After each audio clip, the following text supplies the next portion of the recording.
Houses in New England were built to keep warmth in and cold out.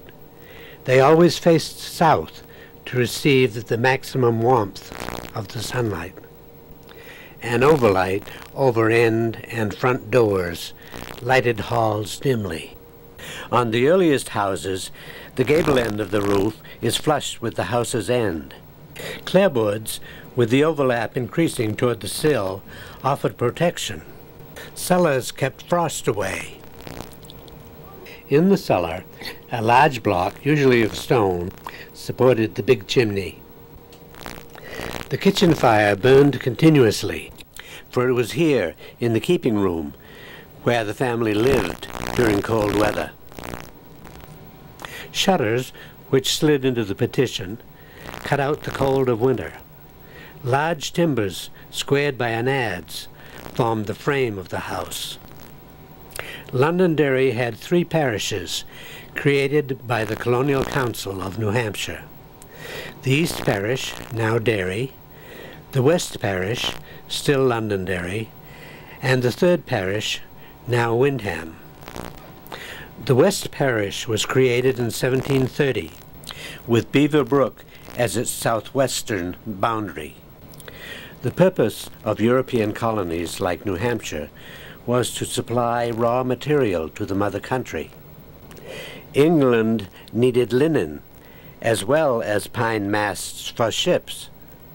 This area was chosen by the linen makers because of the abundant opportunity to ret the flax in its wetlands.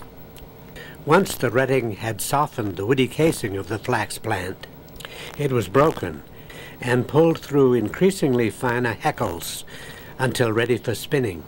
Spinning was usually done on small wheels by women. However, weaving was generally a man's job because of the size and weight of the loom. Merchants like John and James Pinkerton sold the bolts of linen. Londonderry linen of quality was protected from being copied by a stamp issued by New Hampshire's Colonial Council.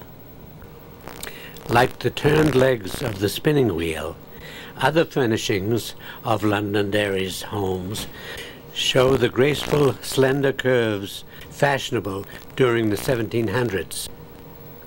Furniture made late in the century had concealed whimsical elements. This table from the Montgomery family is at the New Hampshire Historical Society. A hooded cradle with typical curves on its hood and inscribed on the bottom with the name John Dickey of Londonderry is privately owned. Several heroes and heroines were natives of Londonderry. Robert Rogers was leader of Rogers Rangers during the colonial wars. His persevering character is defined in the historical novel Northwest Passage. Rogers, a loyalist, died in Britain, but family members of his are interred in the Valley Cemetery.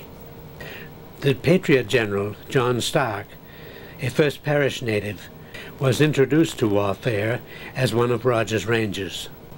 A memorial on the High Range Road stands near the birthplace of Mary Woodburn, wife of Revolutionary War General George Reed.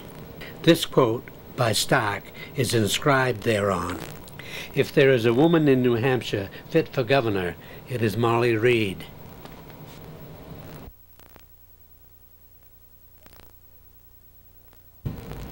The settlers' roads for their ox carts followed the paths of the Aborigines. The most important ones led to the meeting house. 2 mills to grind grain were authorized by their charter, one on the Beaver Brook and the other on the Big Cohas Brook. With the grain seed came also weed seed, which we now accept as natural wildflowers. They are actually imports, such as Queen Anne's lace, daisies, black-eyed Susans, and buttercups. The preceding video is from original sources in preference to published material. For emphasis of the linen maker's background, they wear tartans and play bagpipes although both were forbidden in Britain and her colonies in the 16 and 1700s. The video stops just short of the American Revolution.